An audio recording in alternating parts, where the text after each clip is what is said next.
Born in the American colony of Massachusetts, Captain John Halsey began his sailing career as a privateer for the English crown in 1704. He started off by preying on French fishing fleets in the North Atlantic, but eventually preferred attacking Spanish ships near the Canary Islands off the coast of West Africa.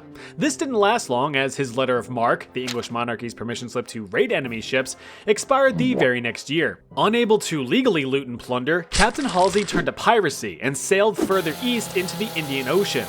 The goal here was to intercept Mughal Empire treasure ships, but after several months of sailing around with no booty to show for it, crew morale was at an all-time low. This led to the aggravated crew jumping at any opportunity to score some simoleons. One day, a Dutch ship passed by Halsey and his crew, looking very vulnerable. Halsey, unwilling to attack and anger any European powers, shrugged it off and just kept chugging along. This elevated crew status from peeved to pissed, and Halsey was voted out of office. Which is something the pirates did. If they felt like the guy in charge just wasn't up to snuff, they could just vote him out democratically. Or metallically, depending on the crew.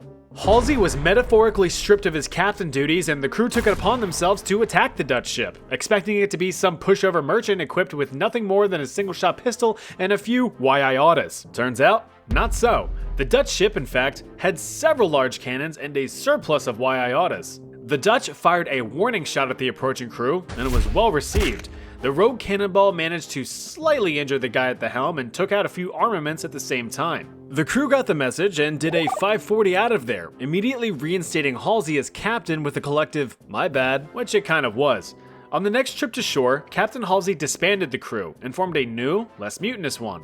Still seeking his fortune, John Halsey found himself in the Red Sea in 1707, where he encountered not one, not two, but 5 heavily armed English warships. "What's the move, Captain?" "We move forward." "Sir, we're heavily outgunned and outmanned, don't you think?" Did I stutter? "Well, yeah, you kinda did." "I said forward!" "Okay, damn, I spit in my face." Halsey and his crew stared down 5 massive warships, each one more English than the last. Seeing such a paltry crew, the English warships said frigate and inexplicably retreated. In the confusion, Halsey and his crew managed to capture 2 of the 5 warships before the rest completely buggered off. The crew returned to shore in 1708 to celebrate their well-deserved victory, but Halsey would never return to the sea. The 2 warships, along with their cash and cargo and various other small loot from Halsey's pirating career, are valued at around $19.4 million in today's money. It's just too bad that shortly after making port, all 3 of John Halsey's ships were ripped apart by a hurricane and sank. He lost his fortune, but at least he still had his health.